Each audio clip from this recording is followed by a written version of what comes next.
Wealth, fame, and power. All things that we know are synonymous with being the Pirate King, but really thinking about it, doesn't Dracul Mihawk actually have all of that as well? A private island, a massive bounty, and oh yeah, did I mention that he's the strongest swordsman in all of One Piece? Which actually leaves us with the really fascinating question, could Mihawk actually become the Pirate King if he actually wanted to? If so, why hasn't he, and what would he actually need to do to actually make that come true? And the way that I see it, there are actually two major questions to determine if Mihawk could actually surpass Roger, which are, is Mihawk strong enough to do so? And then also, what exactly does it really take to become king of the pirates? And does Mihawk have the ability to pull that actually off? And let me tell you, the answer to both of these questions will probably surprise you. So let's start with analyzing the raw physical power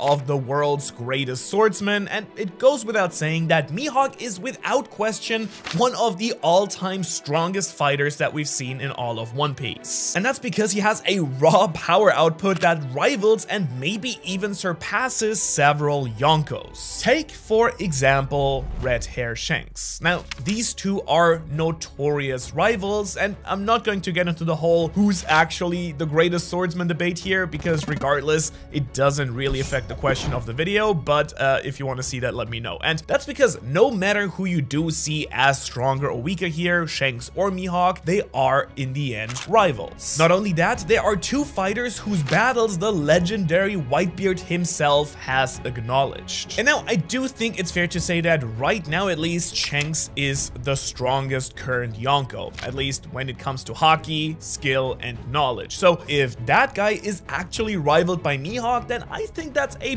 pretty big point in the swordsman book right there. And let's also remember that he took down the best swordsman in the entire East Blue, our good friend Zoro here, with a pocket knife, and that's not necessarily a full estimate of his skill, but it's safe to say that only fighters in the Grand Line on the top level begin to even compare to his actual power. And on top of all this, Mihawk is a pure master of strong blade and gentle blade swordsmanship, because with these techniques, Mihawk can cut down ships from crazy distances and demolish massive icebergs with a simple slash of his sword. We've also seen him casually go toe-to-toe with the likes of Vista, one of Whitebeard's commanders, who was regarded as one of the top swordsmen in the world in his own right. And honestly, after seeing their duel, he could hardly give Mihawk even close to a real challenge. And in fact, it may also have been implied during Marineford itself that Mihawk might just be confident enough to challenge Whitebeard himself. But to be fair, Mihawk does state here that he is not quite sure how big the gap between him and Whitebeard actually is, not to mention Diamond Jozu does deflect his slashes. However, in Mihawk's defense here,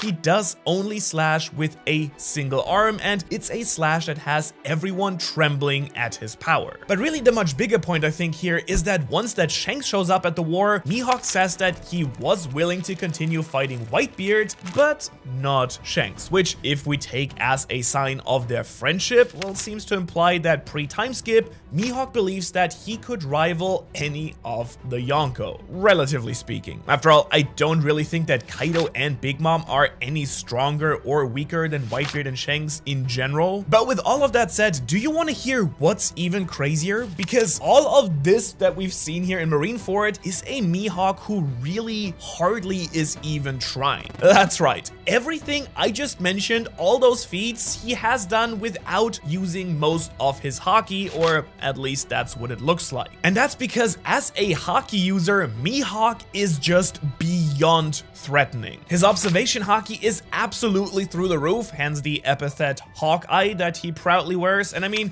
he's able to track Gear 2nd Luffy casually during Marineford, and considering his rivals, his observation haki should at least equal, if not even be superior to that of Shanks. Someone that we know, by the way, to have future sight that is currently absolutely unparalleled in the entire series. Well, except for maybe our man Mihawk here. here. And you know, actually thinking about it, I do wonder if Mihawk was the actual reason that Shanks had to develop the sign of presence technique in the first place. And for those of you who don't know what I'm talking about, it was basically revealed in volume 4 billion alongside the release of Film Red that Shanks has a powerful hockey technique that basically allows him to be the killer of observation hockey, which really just means that he can use his immense pressure to overwhelm and even suppress the future side of other people. And so I really do wonder, could it be that Mihawk's observation hockey is just so next level that Shanks actually had to develop a technique in itself just to counter that specifically, which kind of is insane to actually think about. And of course, all of that isn't even talking yet about his unbelievable skill in armament hockey as well. Now, we still don't really know exactly how, but it's very much implied that through mastery of armament hockey and continuously pouring it into your weapon, the blade of a sword can permanently be infused with that hockey, creating a black blade. And this is actually very convenient for our case here for Mihawk, because one of the very few black blades that we've actually seen in the entire series is his sword Yoru. So Mihawk is absolutely getting a massive boost to strength because of this very special weapon. And I think it's also really important to remember that he's also an expert level teacher on top of all of this, because yeah, that's right, his training of Zoro is proof of his strength. Even Zoro, who we've now seen accomplish truly crazy feats against Kaido, Lucci, and a lot more opponents, still isn't quite at Mihawk's level yet. But even more importantly, Zoro gained all of that strength in the first place because of Mihawk, which really just goes to show you how strong that man really must be. After all, you do know what they say, if you want to master something, try teaching it to someone else. And so I think with all of that being said, assuming that Mihawk hasn't yet hit the ceiling, and actually even if he has, he definitely has the strength to become Pirate King just on a pure power level. Which means that we're now actually allowed to look at the second and honestly much bigger issue at hand here. Could Mihawk actually pull this off? Let's say that he really had the drive after being at Roger's execution to be Pirate King himself. Does Mihawk really have everything that it takes to achieve that goal? And the clear answer here is, well, maybe, because here is the issue. To know if he could actually do it or not, we do need to know what exactly it does take to be king of the pirates, which does seem like a pretty simple question on the surface, but honestly, it's surprisingly more complicated when you actually think about it. And that's because at first glance, it's pretty obvious. To be king of the pirates, you just have to find the One Piece, right? I mean, it is what Luffy yells at just about anyone who asks him what he wants to do, and also basically anyone who doesn't ask. But I think a lot of people can be misguided by Luffy's goal and journey here and think that's the only way to actually become Pirate King. However, it's actually thanks to Big News Morgan that I think this question is a lot harder than it seems on the surface. Because as the leader of the media, he's actually in charge of creating the legend and title of pirates all around, including the Pirate King himself. That is to say, there is a lot of evidence pointing to the fact that Roger might only have become the Pirate King because Morgan said so to begin with. But anyways, back to Mihawk. I do hear you. What else could possibly make you Pirate King? Well, as far as I see it, there are two ways. Mihawk could either have to find the One Piece like we all would expect him to do, or I do think it's very safe to say that if he actually defeated all of the Yonko, he would end up the Pirate King basically by default. After all, if you beat all of the strongest pirates, he would be undoubtedly the greatest one alive, aka Pirate King. And so to really answer the big question here, let's look at both paths and see if he could do either of the two. And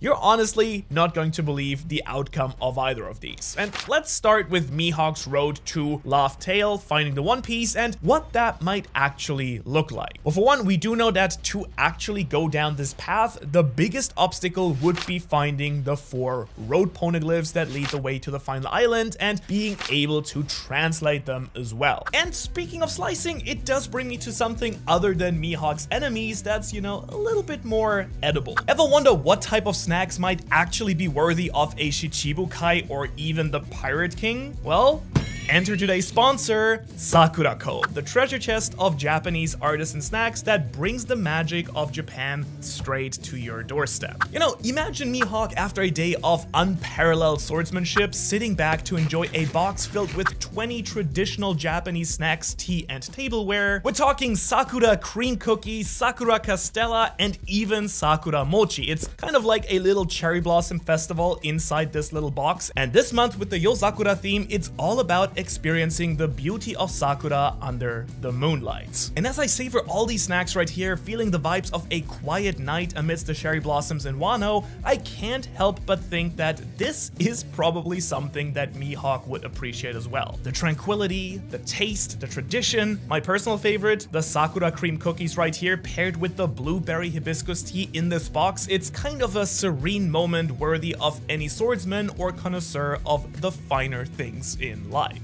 And Sakura Co. doesn't just bring you snacks, it also brings you stories, traditions, supporting local makers here in Japan, while giving us a taste of their culture right from our homes, all captured in this booklet that also contains all types of allergen information as well. So if you're intrigued and want to experience this delightful journey through Japan's seasons and festivals, use my code Ohara to get $5 off your first order. And now back to our debate, could Mihawk's strategic mind and unparalleled skills actually take him all the way to the throne of Pirate King if he sought it? Let's delve right back in. And yeah, as for anyone else in the One Piece world, this is not looking super easy for Mihawk to begin with, but honestly, that's because I think that without some additional support, he's at a crazy disadvantage. He's got no leads on where they actually are and no support to actually get his hands on them. And so I do think without someone to directly translate the poneglyphs themselves or getting his hands on those, the best thing might be to get his hands on the rubbings that other pirates have made, which would require defeating another crew that actually has those. Which, I mean, sure, could be possible, and as long as he goes for someone like Kid or Law after they left Wano, for instance, but still, that's pretty much the only window in which Mihawk actually has a real chance to do so, and even that wouldn't really help him find that elusive fourth last poneglyph. But let's give him the benefit of the doubt here. Let's say that using his connections and intellect, he ended up finding the fourth poneglyph and the rubbings. How does he actually read those? Because even in that case, Mihawk would still have to find someone to actually translate those stones, and without Nico Robin or an awoken Third Eye tribe user, he's basically left high and dry. Needless to say, things on this path aren't looking exactly great for Mihawk, and honestly, that's not even the biggest hurdle for him, because without any question, the greatest issue is the fact that he's such a lone wolf to begin with. His antisocial tendencies and the fact that he never really bothered to create a crew is not doing him any favors here. And now sure, he's clearly able to navigate and travel the Grand Line / Calm Belt with no crew, but even Roger couldn't make it to Laugh Tale all by himself. And I mean, he had way more going for him compared to anyone else. The Will of D, the voice of all things, an infectious personality, all of these things make Roger and Luffy so incredibly unique. And so to really imagine Mihawk being able to pull off the exact same thing, it's kind of unlikely, and honestly, there aren't that many powerful and available allies for him to pick from, even if he did want to try and form some sort of crew. But that being said, I don't just want to rule it out entirely quite yet, because as far as I see it, there's actually one small chance here for Mihawk. If, and this is a big if, he was actually really proactive and somehow managed to recruit this group of people, I would give him a way bigger chance, and that group is shockingly the Whitebeard Pirates. Now, yeah, I do know it's kind of weird to think about, but they are in fact a Yonko level crew, and if Mihawk were to try and recruit them by aiding them after Marineford, I wouldn't say it's totally impossible, at least, for him to find Laugh Tale with all of them on board. But yeah, admittedly, it is a very small and also very unlikely chance right there. And so in conclusion, for path number 1, I do think it's generally very unlikely that Mihawk actually finds finds the one piece on Laugh Tale and claims the title of Pirate King that way. It's really just an oddly overly complicated path for him to do as a solo pirate, as it is for anyone out there, otherwise other people would have done it. But as for the second possibility, well, let's just say that he's quite a cut above the rest on that front. And that's because, as I mentioned earlier, he is at the very least on par with someone like Shanks, who, I want to remind you once again, is the Yonko with arguably the highest status compared to any of the other three. And at this point, Mihawk has a bounty higher than half of the current Yonko, and while I don't think that bounties necessarily reflect strength, often they don't, they do definitely add to most character status in the first place. And so I think the best way to really break it down is to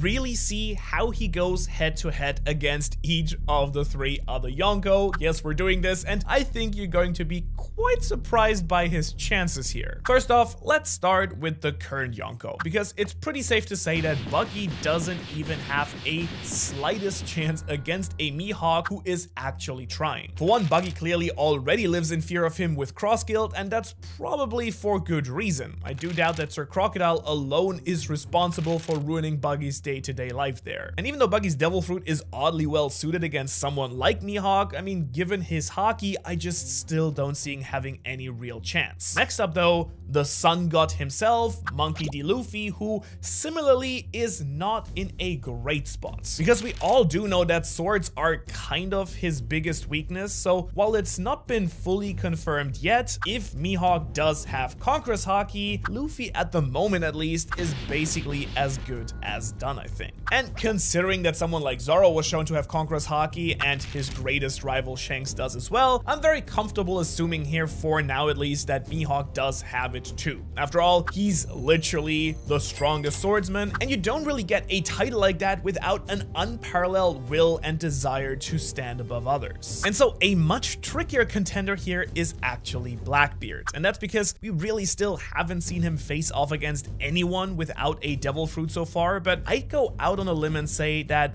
one-on-one, his fear of Whitebeard, Shanks, and Rayleigh have proven that he's not quite confident in a fight against a strong haki user, which I'm just gonna assume would give Mihawk potentially another relatively easy win here. And honestly, now that I think about it, all of the current Yonko are actually kind of weak, all things considered. Strange. Anyways, let's pivot over to a bit scarier of a generation, starting with our only remaining veteran Yonko, Red Hair Shanks. And now I've already said it several times, these two are dead even rivals it seems. No statement can really put one above the other at the moment, so for the first time in this section, I'll have to toss it up to a 50-50 shot of Mihawk winning this confrontation. But to be fair, it's kind of implied that maybe with one arm Shanks isn't really able to fully keep up with Mihawk, so maybe it's really more of a 60-40 here, though we don't really know if we're just talking about Shanks' sword skills or his overall power, so that might just not be factoring in like other abilities that he has. But moving on from that, I do think that a very similar issue with Luffy actually arises with all of the previous Yonko as well, which is that if for some reason Mihawk doesn't have Conqueror's haki, he's basically instantly out of the running. But let's again say that he does. If so, I think it's pretty much a 50-50 for both Kaido and Big Mom, and honestly, I would have to say his odds are even better for taking down Whitebeard. I mean, Zoro, his student during Wano, was able to seriously injure Kaido, having barely manifested his Conqueror's haki. Not to mention, Kid and Law were able to take down Big Mom without any serious haki feeds beyond regular uses and maybe some advanced armaments. Really, their biggest powers were their Devil Fruit awakened abilities, and after seeing what happened to them in their fights against Shanks and Blackbeard, I think it's pretty safe to assume that Mihawk scales pretty decently above either of them. But for the benefit of the doubt, I don't mind giving those the 50-50 odds against Mihawk. It does seem fairly reasonable. So really, all that's left to discuss here is Whitebeard, and honestly, let's face it, old and sick Whitebeard definitely doesn't have any chance at defeating Mihawk one-on-one, I think. I mean, without full access of his Haki and even with his Devil Fruit, I just don't think that he's got it quite in him if Hawkeye's actually letting loose. Especially if the fight will last for a longer period of time. And really, his health would just be the end of him here. Now, Prime Whitebeard would of course be a whole different story, but unfortunately, that's not a fight that we'd ever see in their lifetimes. And really, all of that is just to say that there is a quite realistic path for Mihawk to potentially defeat the Yonko if he were to fight all of them one by one. But unfortunately, that's not exactly how any of those fights would actually go, because they do all have massive fleets and commanders and their own pirate crews at their side as well. And be it as it may, I just don't think that there's anyone in the One Piece world, including Mihawk, anywhere near close enough, strong enough to actually solo a full Yonko crew by themselves. But again, to raise his chances, in that hypothetical world where he recruits someone like Jozu, Marco, and a few others to actually help him as part of his crew, I do think it's definitely a lot more reasonable to say that he's got a real stab at the title of Pirate King. Which of course means that we can now actually cover one a lot less hypothetical and much more realistic option, which is, does Mihawk have a chance of proving all of this with Cross Guild? I mean, in a way, he is essentially a leader in a Yonko crew that is now actively pursuing the One Piece. And honestly, I think it's safe to say that the way the story is going, yeah, Cross Guild seems to be a major part of the final battle for Laugh Tale, and regardless of how, Mihawk is going to be one of Cross Guild's aces in the hole to secure the One Piece, which to me is the perfect time for him to prove that he could take that title of Pirate King once and for all. So really, whether Mihawk is actually capable of becoming Pirate King or not, what is without a doubt is that he is still the greatest and most powerful swordsman in the series, and that's just with a regular old black blade. Now, I think that he may have an even greater shot at becoming Pirate King if he really had an even more powerful sword, like maybe one of these here. And so if you want to see what a really broken Mihawk could actually look like, you should check out this video on the 21 swords that would absolutely break One Piece if they were real right here. And spoilers, Mihawk definitely would conquer the seas with just one of these. Otherwise, Shanks, so much for watching.